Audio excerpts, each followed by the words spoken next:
celle-ci. Voilà.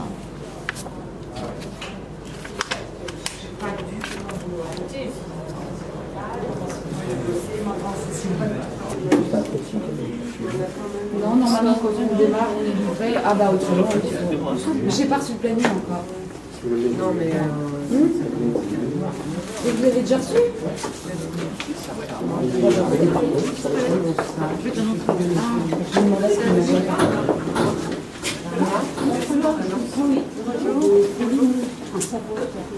Alors, Il y a pas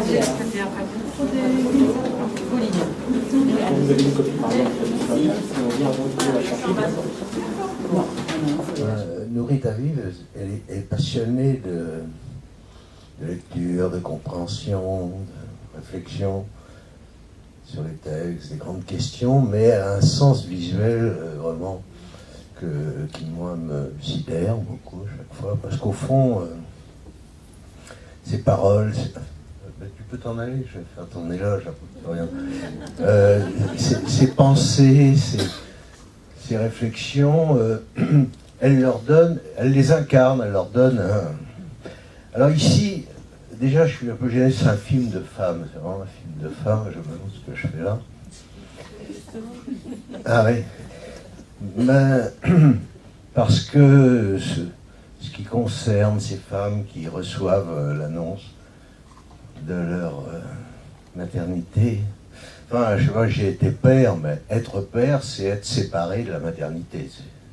Enfin, je pourrais faire une réflexion sur la paternité, mais c'est ça qui se passe, quoi. On peut assister à l'accouchement, tout ce qu'on va être gentil avec la mère avant, mais non, mais on est séparés de ce qui se passe. Et là, dans ce film, oui, je me sens un peu à distance de ce qui se passe, mais je participe beaucoup au spectacle, je dois dire, pour moi, enchanteur, c'est la deuxième fois que je le vois, de ces femmes. D'abord, elles sont intéressantes à regarder. Les femmes savent s'habiller en général, à la différence des mecs qui mettent n'importe quoi. Elles ont... oui, elles ont des vestes, elles ont des blouses, elles ont des cheveux peut-être teints, mais quand même jolis. Elles ont des visages. Et puis là... Oui, alors elles ont des bijoux. Elles ont des bijoux, c'est vraiment bien. C'est vraiment bien les femmes, parce que... Pour ça, quoi. Enfin, particulier. Et puis, bon, on pourrait dire beaucoup sur les femmes qu'on voit là, leur voix, mais peut-être d'abord la première, Rolla, qui est superbe, on peut le dire. Elle est vraiment superbe. Enfin, c'est limite, quoi. On se dit, mais est-ce qu'elle est vraiment habillée quand elle arrive? Bon, mais elle est vraiment très bien, puis elle est intelligente, puis elle est tournée vers plusieurs mondes à la fois, comme elle est libanaise, elle est vraiment extraordinaire, je ne sais pas à ça.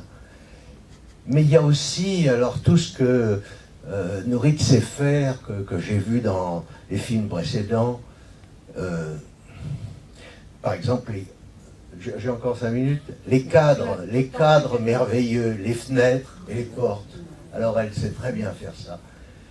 Parce qu'une porte, c'est pas forcément passionnant. Enfin, on peut faire une théorie de la porte, du mur du fond du jardin. C'est très beau d'ailleurs ce qui est dit par Marie Gautron du mur au fond du jardin avec ce verrou énorme, un peu suspect. Mais c'est pas la même chose que dans on peut dire la peinture de Nourit Aviv ou son cinéma, où c'était vrai déjà dans les films précédents, où ces fenêtres et ces portes à la fois arrêtent le regard et l'encadrent et rendent visibles les choses. Alors ça c'est très bien aussi la façon dont elle s'est centrée sur quelque chose, focalisée, puis sa caméra s'évade par en haut à gauche ou va ailleurs. Ça aussi c'est très beau, elle s'éloigne, laisse la place. Mais finalement, ce que j'aime le plus, je dois dire, dans ce film, c'est évidemment les éléments. C'est-à-dire que, à la fois visuellement et pour l'oreille, ce qui compte beaucoup, c'est les cris des oiseaux, c'est les bruits des voitures, c'est la route, c'est le désert, c'est la mer, c'est les maisons de la ville, c'est les arbres, les végétaux en général, qui sont là les porteurs de la parole. Enfin, je me suis, j'ai rien à dire sur la maternité de particulier, mais ça m'a beaucoup frappé. J'ai quand même un petit truc à dire sur la maternité, après j'arrête. Parce que, comme lecteur enfantin de la Bible, je dois dire que la Bible, c'est un texte assez raide, qui ne fait pas de concession à son lecteur, qui vous impose des histoires terribles. Je sais pas, enfin, là je vais en prendre une autre qui a à voir de loin avec la maternité, ce qui est, je sais pas, le moment de la sortie d'Égypte. Bon, très bien, les Hébreux étaient esclaves de Pharaon. Enfin, au moment de la sortie d'Égypte, il y a la mort des premiers-nés. C'est un peu raide, mais je ne veux pas parler de ça, bien que ça a à voir avec la maternité. Mais dans le film, hein, oui, bien sûr. il y a des premières-nés. Oui. Qui meurt? Oh, Non. oui, qui naissent pas. Qui ne naissent pas, plutôt. Mais alors, l'histoire qui m'a le plus frappé quand j'étais enfant dans la Bible, qui m'a paru la plus... Je ne savais pas quoi en faire, c'est justement l'histoire de Hagar.